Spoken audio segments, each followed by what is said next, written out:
Ni sehemu ya pili ya mwendelezo wa somo letu kuhusu ufalme wa mbinguni. Mimi ni yule yule mchambuzi na mhamasishaji wa neno la Mungu. Kwa majina naitwa Joseph Limena. Na katika sehemu hii ya pili tutazungumzia faida ya kutafuta ufalme wa mbinguni. Baada ya kujua kiufupi tu kidogo ufalme wa mbinguni ni nini na upo vipi. Sasa hapa tutachunguza kwa kina kidogo kuhusu faida ya kutafuta ufalme wa mbinguni. Unaweza ukajiuliza kuna faida gani ya kuweza kutafuta ufalme wa mbinguni? Faida ya kwanza kabisa ya haraka haraka, watumishi wa Mungu, tunaishi katika dunia ambayo tayari ishachafuka na shetani ameadhimia kuuteka ulimwengu kwa namna moja na nyingine, na yeye ndio adui yetu mkubwa. Yaani adui mkubwa wa maisha yako sio mwanadamu mwenzako. Binadamu mwenzako naye ameumbwa kwa mfano wa Mungu, anahitaji msaada, anahitaji wokovu. Hata kama shetani ameshamshika anataka kumtumia katika njia zake, inatakiwa aokolewe. Sasa mimi na wewe ambayo tumepata fursa hii ya kuweza kutaka kuyajua mambo ya serikali ya mbinguni ili tuweze kuponyoka katika ile adha ya yule mwovu shetani ibilisi, kumshinda kwa sababu Yesu amemshinda, na sisi tunamshinda kwa sababu ya damu ya mwanakondoo, yani ya Yesu Kristo.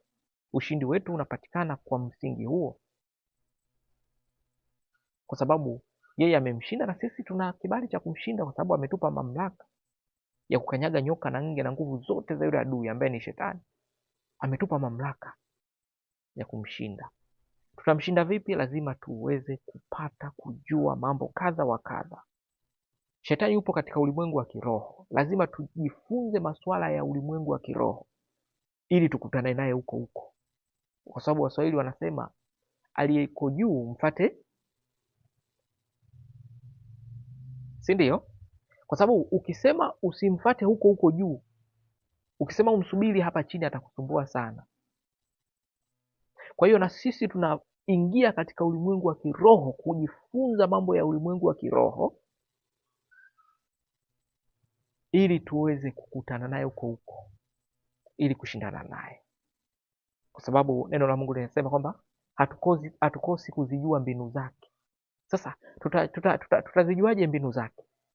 Lazima tuzame si tu katika neno la Mungu, katika sheria, amri, maagizo. Anayajua na mwenyewe anayajua vizuri, sheria, kanuni, maagizo. Ndio maana alivyomtokea pale Yesu alizungumza naye kuhusu neno la Mungu.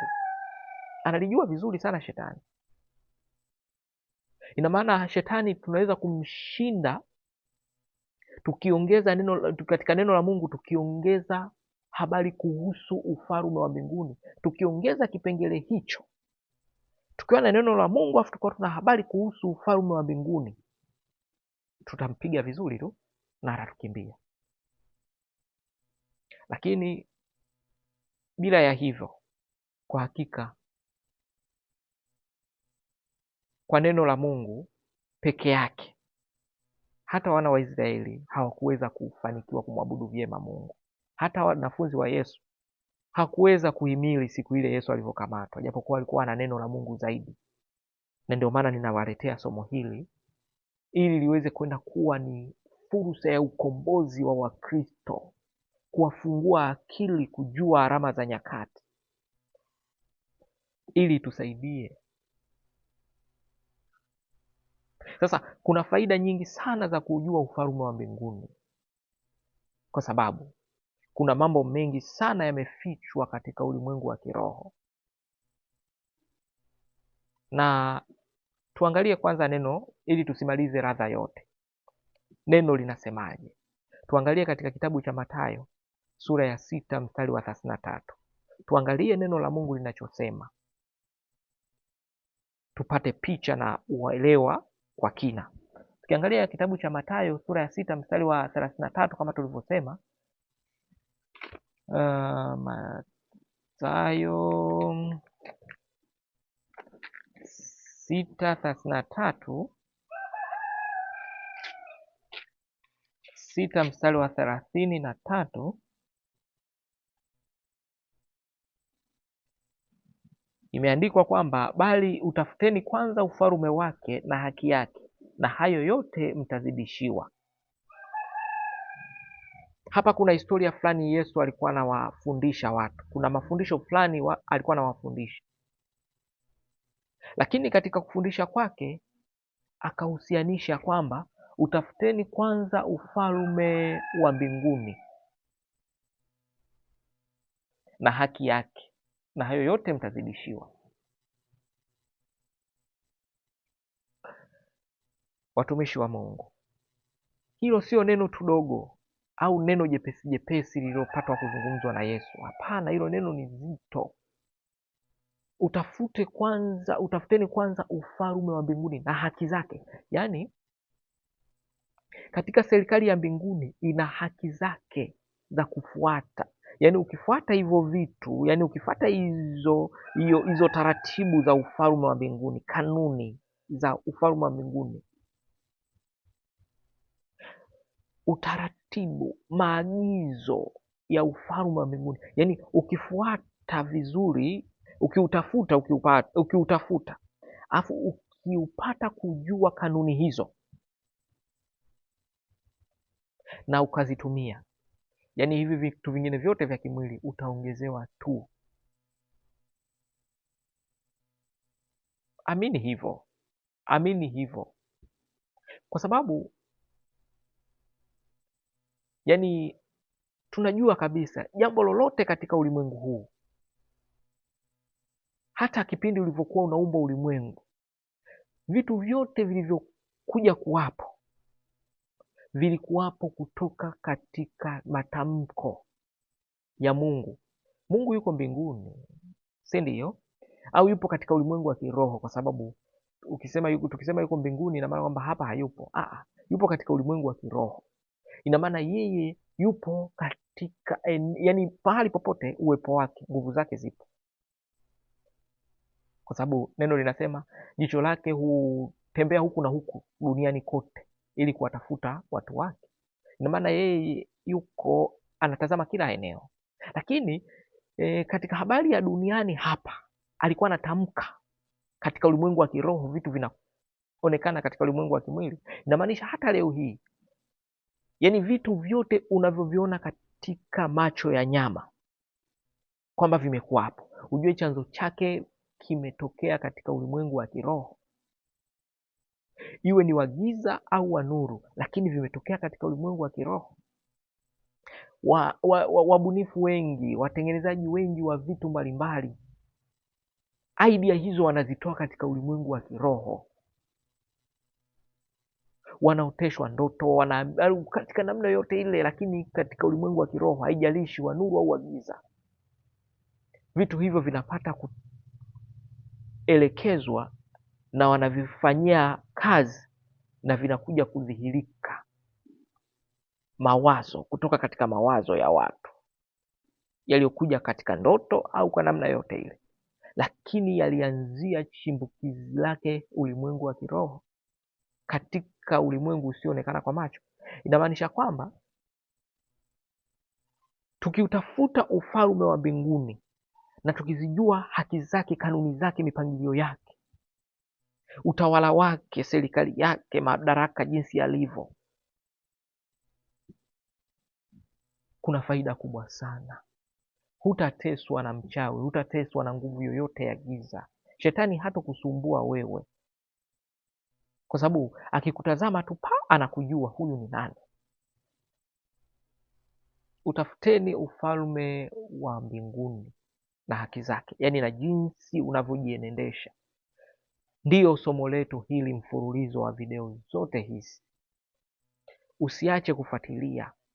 Fuatilia, huu ndio ukombozi wako wewe Mkristo. Bila ya kanuni hizi, bila kujua, bila ya kuutafuta ufalme wa mbinguni, utapata shida sana. Na neema hii ambayo Mungu ameiachilia, ndio maana ninaitoa ili watu wote tuweze kupata kujua, ili mapenzi ya Mungu yatendeke duniani kama ilivyo mbinguni. Mimi kama ninajua, nikisema nifuate peke yangu, na maana bado mapenzi ya Mungu hayafanyiki, kwa sababu mbingu kule wanafanya malaika wote. Sasa kama mimi ninajua nisiwaelekeze watu wengine, inakuwa bado neno halijakamilika. Lazima tujue wengi, ikiwezekana ulimwengu mzima habari hii ifike. Sambaza video hii kwa wapendwa wote unaowapenda, wahamasishe, wasikilize, wapate. Ukishindwa basi waambie wewe. Lengo si kwamba kusikiliza video au kunisikiliza mimi, hata wewe, kwa sababu hata yule Priscilla na Akila walivyopata kujua habari za kiroho, walijuzwa na Paulo, lakini na wenyewe wakawajulisha wengine, wakamjulisha Apolo kwamba hapa katika elimu hii sawa, ni mjuzi, unaelewa, lakini hebu ongeza na hii hapa, wafundishe wengine. Na ndio maana ninasema ya kwamba ukishindwa basi sambaza video hii kwa watu mbalimbali, ili wapate kuona, wapate kujua, na utakuwa unahubiri Injili, kwa sababu hilo ndio agizo kuu. Hata unavyotumia senti yako ya bando kumtumia mtu, ina maana umehubiri Injili. Unataka uhubiri vipi Injili? Au hadi utakapojua. Hata leo hii kwa matendo yako madogo unavyojitoa, ni sadaka tosha mbele za Mungu. Hem, tuangalie katika kitabu cha Waefeso, tuendelee na somo letu. Waefeso 1:3. Kitabu cha Waefeso sura ya 1 mstari wa 3. Waefeso sura ya 1 mstari wa 3 imeandikwa, atukuzwe Mungu Baba wa Bwana wetu Yesu Kristo, aliyetubariki kwa baraka zote za rohoni katika ulimwengu wa roho ndani ya Kristo Yesu. Yaani ni suala la kumshukuru sana na kumtukuza Mungu Baba wa Bwana wetu Yesu Kristo, yaani baba yetu aliye mbinguni. Kwa sababu gani tumshukuru au tumtukuze au tumuinue sana au tumtazame kwa furaha?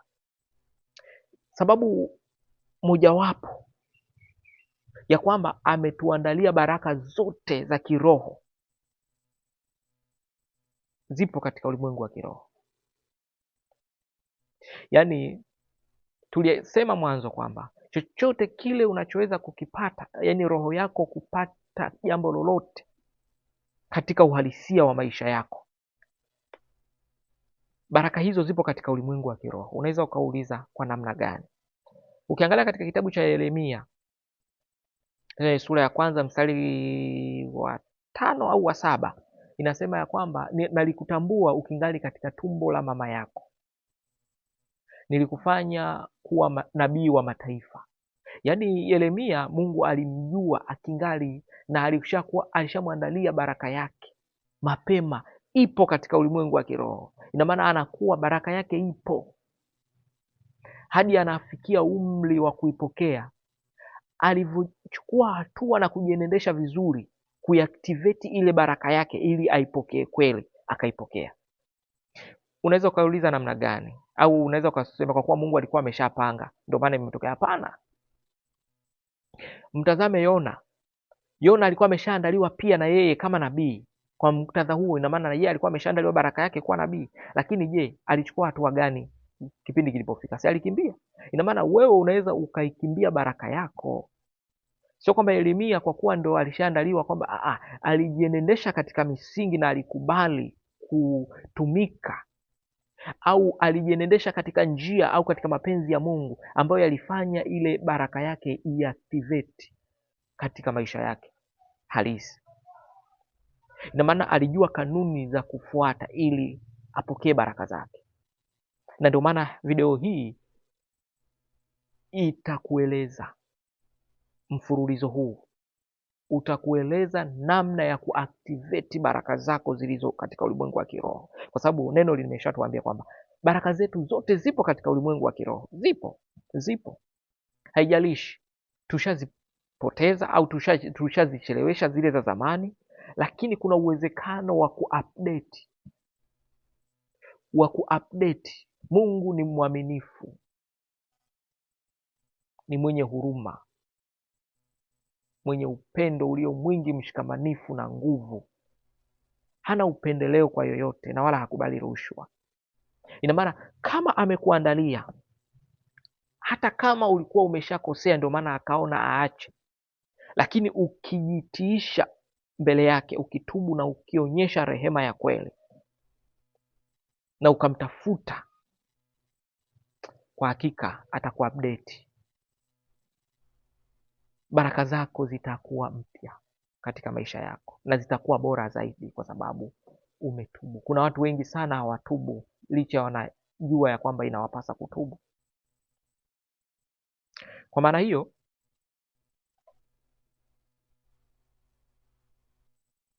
baraka zetu zipo. Twende katika kitabu cha Waebrania sura ya 11 mstari wa 3. Tuangalie pia jambo fulani. Waebrania sura ya 11 mstari wa 3. Ebrania sura ya 11 mstari wa 3 inasema ya kwamba kwa imani twafahamu ya kuwa ulimwengu uliumbwa kwa neno la Mungu, hata vitu vinavyoonekana havikufanywa kwa vitu vilivyo dhahiri. Yaani hata vitu vinavyoonekana havikufanywa kwa vitu vinavyoonekana kwa macho, bali vilifanywa kwa vitu visivyoonekana kwa macho. Yaani vitu vinavyoonekana kwa macho vilifanywa kutoka katika vitu visivyoonekana kwa macho. Yaani vitu vinavyoonekana kwa macho, kwa lugha nyingine, vilifanywa kutoka katika ulimwengu wa kiroho. Inamaanisha nini? Kwamba vitu vyote tunavyoviona, kama tulivyozungumza mwanzo, iwe ni mtu katika mafanikio yake, utajiri, iwe katika jambo lolote, mafanikio yoyote yale, usifikiri vile unavyomuona mtu ndo nyuma ya panzia, yani kwamba alipotokea anajua yeye siri yake. Aliactivate vipi katika ulimwengu wa kiroho, iwe ni wa giza au wa nuru, ili vile vitu vikuja kutokea. Nyuma yake ndo anajua siri, jitihada yake aliyoifanya. Kwa hiyo tusichukulie kiurahisi rahisi vitu tunavyoviona kwa macho na kutamani nataka kuwa kama fulani.